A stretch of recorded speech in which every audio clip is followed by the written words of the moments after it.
I made a video some months ago about how I don't think Billie Eilish's music is that bad, and I think she gets way more hate than she deserves. Well, ever since making that video, I've become an even bigger fan of Billie Eilish's music. I legitimately think she's a really good artist, and I look forward to her new album that is coming up soon. And I am loving her latest single, My Future, currently. Now, I know she's one of those cool-to-hate artists, and if you're in that camp and you can't seem to fathom the fact that I really like her music, then yeah, you might want to click off this video now and kindly go fuck yourself, because honestly you seem like a shitty person if you're going to be that uptight over someone else's taste in music. But anyways, a couple of days ago I came across a really stupid article titled, "Billie Eilish is a bad influence on teenagers around the world. Eilish's music normalizes depression and makes being sad desirable." Now, anyone who is familiar with Billie's music, and Billie herself, knows that this is a fucking preposterous claim, but let's dissect this article for funsies anyway, shall we? There is a trend in music and on social media of teenagers romanticizing depression, or as journalist Andrew Matson pegged it, the trendification of suicide.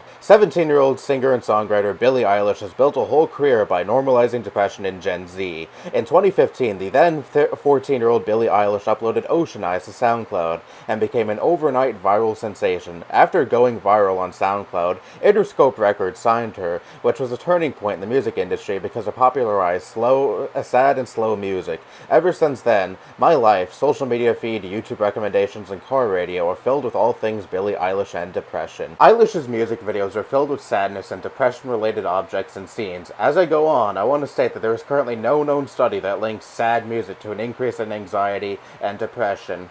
So why the fuck are you saying that Billie Eilish's music makes people sad and depressed and gives people anxiety? Or at least that's the insinuation that you're giving with this article, because you literally titled this article, "Billie Eilish is a bad influence on teenagers around the world," and then you literally admit in the same article there is no link between music and depression, and making people depressed, I mean. So, what the fuck is the point in writing this? You just completely obliterated the point of this article by putting that sentence in there, but whatever, let's go on. Although, there have been correlational studies conducted where fans imitate their idols' emotions and behaviors. Oh no, stupid teenager shit where they want to act just like their idols. That has certainly never been done before, and that is certainly something that they won't grow out of eventually. Totally.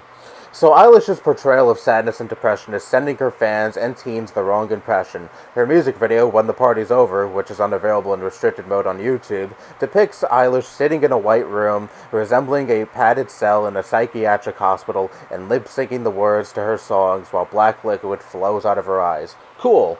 Eilish's other music video for the song Lovely features herself and fellow singer Khalid trapped in a glass box that fills up with water and shows them drowning. These two music videos have garnished and combined total of 782 million views on YouTube. Teenagers who see the numbers of views both these music videos have and see the content displayed in the music video might feel pressure to have depression even if they are not suffering from a mental health disorder.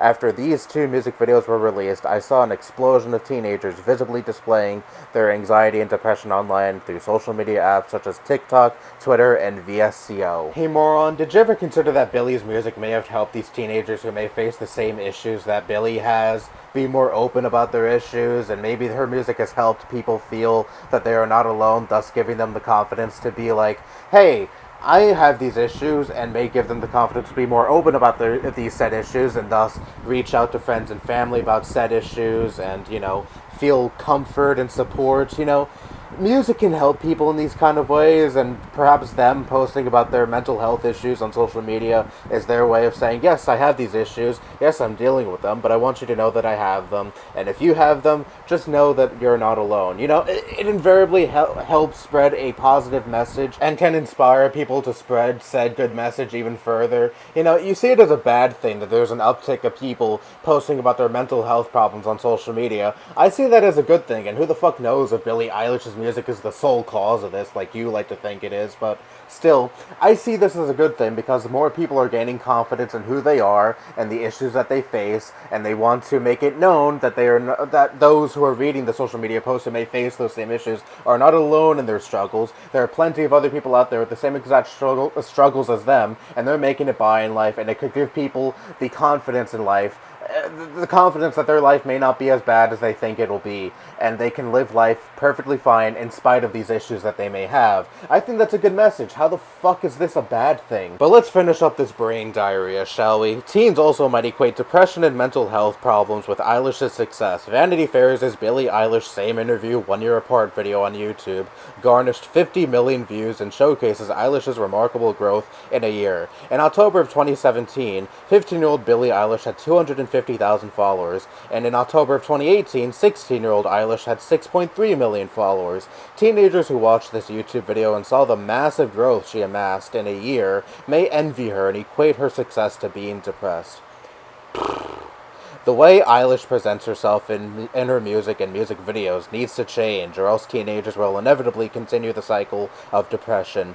Eilish now has over 1 billion amassed Spotify listens, and 19 million followers on YouTube, and 36.6 million followers on Instagram. Through her use of sadness and depression depicted in her music videos, to her discussion of suicidal thoughts and self-harm presented in her music, Eilish has made having mental health problems seem cool. Billie is a bad influence on teenagers around the world who may hear her music, watch her music videos, and see her massive success online as a means to become depressed themselves. She may have inspired and given hope to teenagers already suffering from depression by showcasing her struggles as a public figure, but she also has started a trend in America and around the world of depression and self-harm being cool and the new norm. Yeah, this totally isn't a bullshit argument whatsoever. I have never, ever seen anyone say that they envy Billie Eilish because she only made bank off of her depression, and the reason she's successful is because of her depression. Like, you're just making assumptions in this article. That's really the basis of your argument. Just assumptions of her fan base, assumptions of the people who envy her, assumptions of her herself. And she herself has said, point blank, in many different interviews, that the purpose of her music is to make people feel that they are not alone. Kind of like what I explained just a minute ago. To make people feel that they're not alone in their struggles, because she is someone who struggles herself. She has depression, she has anxiety, she has night terrors, she has Tourette's, she has a copious amount of problems, and she wants to use her music as a way to make people who may share the same issues as her or have similar issues to her feel that they are not alone, feel like that there is someone out there who has their back, and there is someone who is just like them who is able to attain massive success. I have never heard anyone say the reason behind their depression is Billie Eilish music, because that is fucking idiotic. Someone might say after watching a Billie Eilish music video, oh, this is depressing, or oh, I'm so depressed right now, but that's really just a feeling that they feel for like 10 minutes until they forget about it when they do something else. You sound like those people who said, Marilyn Manson's lyrics are violent, thus it inspires teenagers to kill after Columbine happened. It was a preposterous claim back then with no evidence or facts to back it up whatsoever, but they still wanted to find something to blame such a tragedy on. And you sound like those people, except you're saying Billie Eilish's music inspires people to be depressed, even though there is no fucking evidence of that whatsoever. No studies have been conducted saying point blank that Billie Eilish's music inspires people to be depressed, actually depressed, long-term depression, and have copious other problems going on with them. Billie Eilish's music does nothing of the sort because it is just music. It is art. It is Billie expressing herself and trying to make people feel comfortable and know that they're not alone. She is actually trying to achieve good things with her music as opposed to, what you're trying to insinuate, trying to make people feel miserable because she herself feels miserable. Artists have been making music about their struggles for decades upon decades at this point. It does not begin and end with Billie Eilish. She is not revolutionary at all when it comes to this, and she will certainly not be the last popular artist to make music about this. I mean, fuck, back in the early 70s, Billy Joel made a song out of a suicide note he wrote prior to a failed attempt to take his own life. The Wall by Pink Floyd, one of the best-selling albums of all time and one of the best albums of all time, is about a drugged-out, depressed rock star who secludes himself from the rest of the world. Sorry, but the world is not all sunshine and rainbows, and not all music can be happy, happy, joy, joy like you want it to be. I appreciate Billie Eilish for being real. She is a breath of fresh air when it comes to popular artists these days, because she does not pretend that the world is a happy, cheery place, and she doesn't pander to the mainstream when it comes to making happy music that people can dance to and feel good to. She makes music that she wants to make, and she makes music for people who are also struggling, like she is currently. And I know what you might be thinking after me saying that, but she's rich and famous. How could she possibly be struggling at all? Yeah, tell that to Chris Chris Cornell, Chester Bennington, Robin Williams, Kurt Cobain, etc., then get back to me, okay? But anyways, fuck this stupid-ass article. And Billie Eilish is cool and makes good music. And don't try to sway me to think otherwise, because it's not going to work and I don't want to fucking hear it anyway. That's all I have to say. Bye-bye.